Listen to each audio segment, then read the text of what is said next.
Bem-vindos a esta exposição focada. Hoje vamos mergulhar num guia de configuração do Lilo, o Linux Loader, um clássico. Sim, o Lilo. A nossa fonte é um documento que explica como configurar este gestor de arranque. A ideia é perceber como ele funciona e como se define o arranque, especialmente se tivermos mais do que um sistema operativo. Vamos lá então? Exato. E perceber um gestor de arranque como o Lilo é mesmo fundamental. É basicamente o primeiro programa a correr, não é? Assim, Ele carrega o sistema operativo ou, então, dá-nos a hipótese de escolher qual queremos iniciar. Normalmente fica instalado no setor de arranque ou, o que era mais comum, no Master Boot Record, o MBR. o MBR, claro, aquele primeiro bocadinho do disco que o computador lê. Esse mesmo.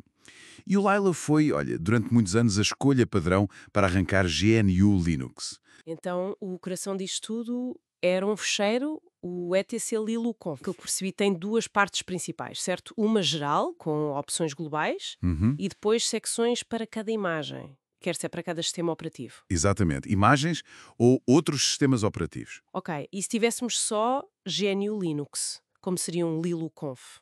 Assim simples. Talvez boot igual a dev HDA1. Para dizer onde instalar. Sim, isso indica a partição onde instalar o Lilo. Podia ser aí ou no MBR, que seria boot igual a dev HDA, por exemplo. Ok, e depois compact para... Otimizar.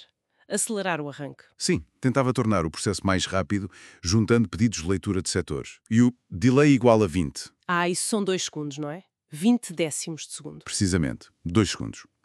Depois, claro, imagem igual a vam Linux, que é o caminho para o O kernel. fecheiro do kernel. Label igual a Linux, o nome que aparece para escolher. E read-only. Para montar o sistema só para leitura no início, por segurança. Exato.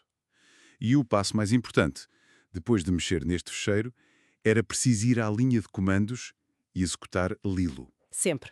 para aplicar as alterações. Se não, Senão nada. As mudanças não eram gravadas no setor de arranque. percebido.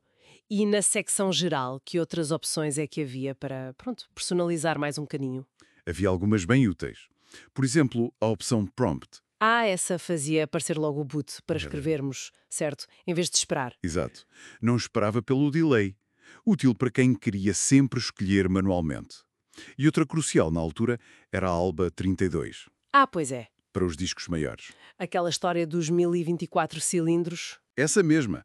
O Elba 32 era essencial para o Lilo conseguir endereçar para além desse limite antigo da BIOS. Senão, discos com mais de 8 GB mais ou menos podiam dar problemas. Claro, a BIOS também tinha de suportar isso. Era um clássico, essa limitação. E a interface? Era só texto ou dava para pôr mais bonito? Dava. Com a opção Install, igual, podia escolher. Tinha Text, que era o modo simples, mas também Menu, que mostrava um menu mais simpático, baseado em texto. Um menu para escolher com as setas, talvez? Sim, tipo isso. E até BMP, que permitia usar uma imagem bitmap como fundo no ecrã de arranque. A sério? Que engraçado. E ainda message igual, fecheiro, para mostrar uma mensagem personalizada. Talvez com instruções ou assim. Dava um toque pessoal. Ok, isso para um sistema só, mas o Lilo era famoso, era no Dual Boot. Linux e DOS ou Linux e Windows, como é que se fazia isso? Era muito complicado? Era relativamente simples. Adicionava-se outra secção ao lilo.conf, mas em vez de image igual, usava-se other equal. Other, ok. Por exemplo, se o DOS estivesse na segunda partição do primeiro disco IDE, seria other equal dev HDA2. Uhum. Depois, normalmente punha-se table equal dev HDA para indicar onde estava a tabela de partições principal desse disco. E claro, label igual DOS ou label equal Windows para dar um nome. E com a opção prompt ativa aparecia o boot. E escrevia-se Linux ou DOS? Exatamente. Era assim que se escolhia. E se não se escrevesse nada? Do que é que arrancava por defeito? Por defeito, arrancava a primeira entrada image equal ou other equal listada no ficheiro, mas podias definir o padrão com a opção default equal na secção geral, tipo default equal Linux. Faz sentido. Bem, parece bastante configurável.